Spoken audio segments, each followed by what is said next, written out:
Professor, it's so great to see you, sir. Thanks for joining us this morning. It's a pleasure. Great to be on your show. And I appreciate you getting up a little bit early. I know you're an early riser, but you're on the West Coast of the United States, so I certainly appreciate you getting up a little early. Professor, you wrote a great op-ed piece about artificial intelligence and its impact on science. We'll get to that in a few minutes, but I'm just wondering, because you play a big role in the scientific community, what makes a great scientist? How does someone become a scientist today, before artificial Yeah. intelligence? I think the number one ingredient for that recipe is curiosity. And honestly, I think we all have it, at least at age 5. If you've had a child or 2 or 3, as I have, you've heard the question why maybe 1,000 times. And that honestly is the heart of being a scientist. From there, yeah, it requires to be a professional scientist. There's a lot of education involved, a lot of hard work. But at the heart of it all, it's, do you get excited by asking why and pursuing the answer to that question? So, as you mentioned, it's a rigorous process. I mean, I'm not a scientist. I went to business school. You can take that for what it is, but scientists go through undergrad, grad school. You may get your PhD. You may do postdoc work. Mm-hmm. There's a lot and you're always testing your hypothesis. So, doctor, it's pretty rigorous. And, I'm wondering, in terms of today and your students, how do they kind of blend the use of that rigorous process of academia that, your experience isn't gained overnight, or it's not even gained in 12 months. It's gained over years and years. How do they kind of take that experience and blend it together in the educational process? Slowly, which is, I think, the right way for we humans to learn. And I should say also by making just about every mistake possible. In the realm of astronomy, for example, when some of us are expert at collecting data with telescopes, you can't show up at the world's greatest telescope and collect data correctly the first time. Can't do it. I don't care how many books you read, how many times you listen to me. No chance. And so we train them on smaller facilities like our Lick Observatory here in California, so that they can cut their teeth, make those mistakes, and spend the time, and I mean nights, many nights, before they can become a really first-class astronomer on the greatest telescopes. So what I like about science is that there's a process, and we learn this I seem to recall learning it in like 4th or 5th grade, like the basics. I mean, obviously I'm not at your level, but you come Honestly, up with you learned it. I'm going to interrupt you. If I have the time, and I think I will write a book called Why Science Isn't Hard. I'm announcing that in public for the first time today. Okay. You learned how to do science when you were 3 months old, when you were trying to stand up for the first time and you fell, and you tried up again and you fell, and you then figured out gravity eventually so that you didn't fall all the time. Okay. Well, point taken, and I'll stand corrected. But in terms of I remember learning I guess the practical process, with in lessons in school. And you have a thesis, you propose a thesis, and you test the thesis. And ultimately, through that testing, you either confirm the thesis, or you don't confirm the thesis, or you have revisions to your thesis. Mm-hmm. So, I'm wondering, in today's environment with the use of artificial intelligence, how does that fit into?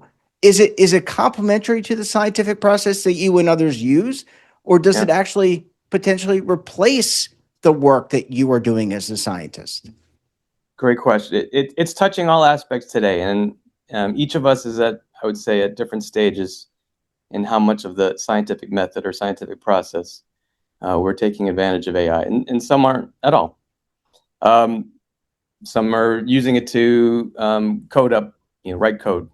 We've all heard that AI is amazing at writing professional level code. It is, and so we can use it in our science. Very much, what we do is computer driven and therefore software.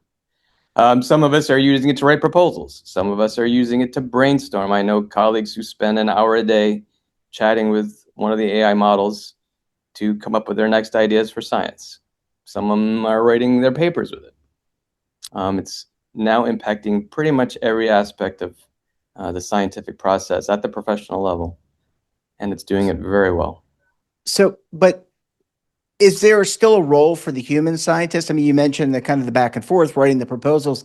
It would seem to me, just in my own experience with artificial intelligence, and I don't want to put words in your mouth, but it can do some of the things that I do as a professional in financial services, but it doesn't replace the relationships that I have with people. It doesn't really have the cognitive capabilities that I can to infer certain things. So, how about in the scientific community? Is it replacing scientists? Not today, no. It's accelerating many of us. I'm running at 100 times gas. It's crazy. Um, but there is the potential. You run this. This is an exponential, Jeffrey, and we humans, we're awful with exponentials. Those of us that lived through COVID now have a taste of it. We understand how powerful they can be, but still, as humans, we tend to be we tend to underestimate what an exponential can do. AI has been growing exponentially for about 5 years. You run that clock forward 2 or 3 years, what it can do today is going to be crazy what it's going to be able to do tomorrow. And in that level, replacement of humans, yes, is in play. But so is, when you teach your students, and presumably, you're teaching undergrad and grad, and these are the future scientists of tomorrow. How do you teach them, knowing that, one, they have to know the science? You have to have some basic knowledge as a person uh, regarding the profession. But how do you teach them how to use AI appropriately, knowing that in some ways it could supplant them as professionals? That makes sense. Yeah, it does. Well, you threw two questions at me. How am I teaching them to use AI today? And let me answer that first. Um, so the skills that we need as humans today, and again, this is moving so fast. Tomorrow, it's hard to predict what we need. Today, we need to be able to read fast because it produces so much text so fast. So reading is still at a premium. You can make it talk to you. So if you're better at listening, fine. But still, you need to be able to comprehend um, on the spot or as quickly as you can and interact with it with the system. Um, in science, we need to be able to do what we call order of magnitude calculations. That's colloquially, that's a sniff test. When it produces a result, is it even close to correct? Does it pass the sniff test? And that does require both knowledge of facts and in science, the ability to do what we call simple calculations, algebra. The third thing is to be able to visualize. Can you draw down your ideas? So the chalkboard behind me, I torture students on all the time. They come in, they've got a great idea. Okay, put it on the board. And if they can, then they really have thought it through to an extent that they can communicate it. And if they haven't, then we spend time learning how to communicate it. Those are kind of three of the real key skills that I'm teaching my students so that they can interact successfully with AI today. Have they expressed any fear? Mm. A lot of, from what I've heard and read, a lot of the graduates, now they may not have the post-secondary degrees that Yeah. maybe some of these higher level students have, but there's some concern that, hey, I need to get a job and I don't really have any material skills yet. I don't have any experience. Where's that entry level job? Have they expressed any concern to you and to their advisors about Great. their future? Yes, the grad students in our department, I think they do have those fears and should. And that's led to at least some level of bifurcation between those that are embracing it and those that are abhorring it. I totally get both sides, honestly. I'll answer a bit more personally. I have 3 Gen Z sons, all who view AI probably a bit negatively, or maybe more than a bit negatively, for Interesting. some of the reasons you just enunciated. And so do I. I do not think this country is well equipped for what's coming because of what you said, because we are a country that insists on work for survival. And to that point, I mean, do you think any country is? I think there are many that are better off today for that precise issue than the United States. And so, what could we do better in your mind in terms of preparing ourselves for better handling the exponential growth of artificial intelligence, sir? I don't know much of anything about economics. Let me say that full front. Okay, but you have an opinion, and that matters. I'm reading. Let's say it that It's way. an informed opinion. But I am reading statements like the one that came out from Bill Gates today.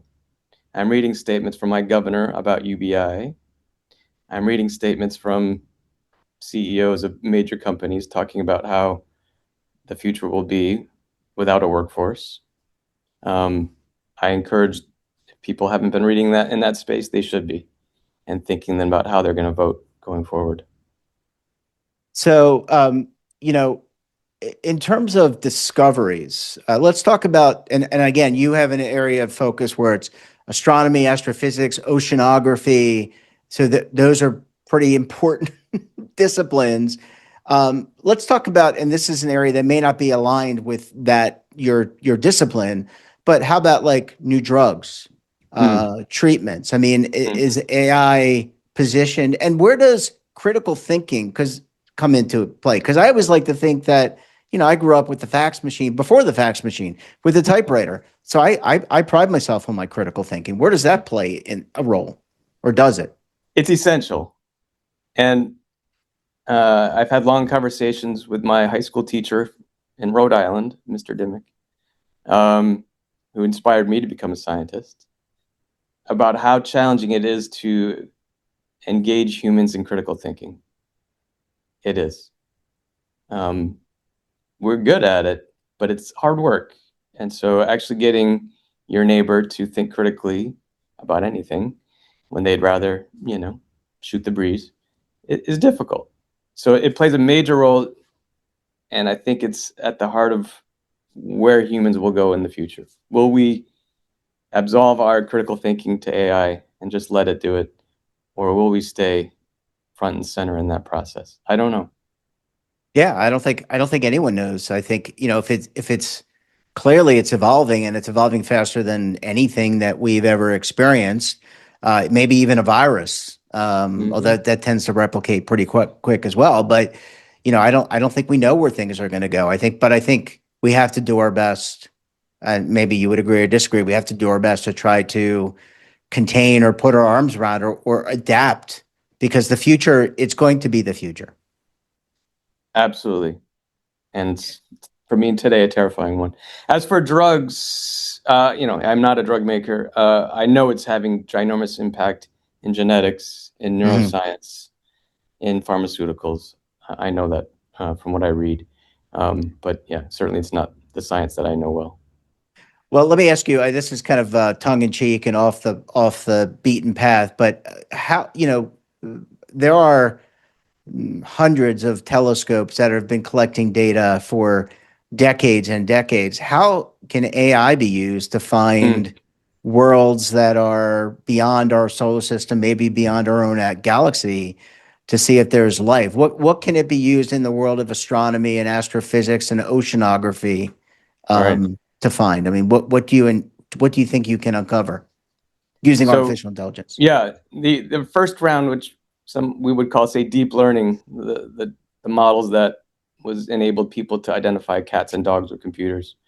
Those first models actually were used on the Kepler data set to discover exoplanets with a technique that the human experts were not able to do. So that's 8 years ago, 7 years ago, I don't know. Today, the current systems are, orders of magnitude better. I'm told now, every time a new public data set hits the internet, there are no fewer than 10 humans on the planet skimming through there with major AI systems to uncover whatever's, the low-hanging fruit, the cream at the top. That's going to continue to happen for the rest of my lifetime. And there will be major discoveries that otherwise humans would not have done, at least not at that speed, full stop. So I guess, but data. I will finish by saying data collection, the hundreds of telescopes, that still is a sticky point. That is, AI cannot collect its own data today. That will change with robotics, but the expense, the labor, required to collect data from the sky or to collect data across the ocean is expensive and human-led, and will be at least for another, I don't know, let's say decade, I hope.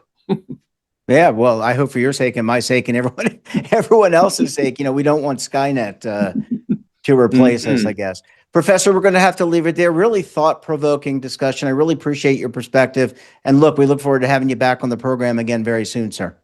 I appreciate it. Thanks for having me.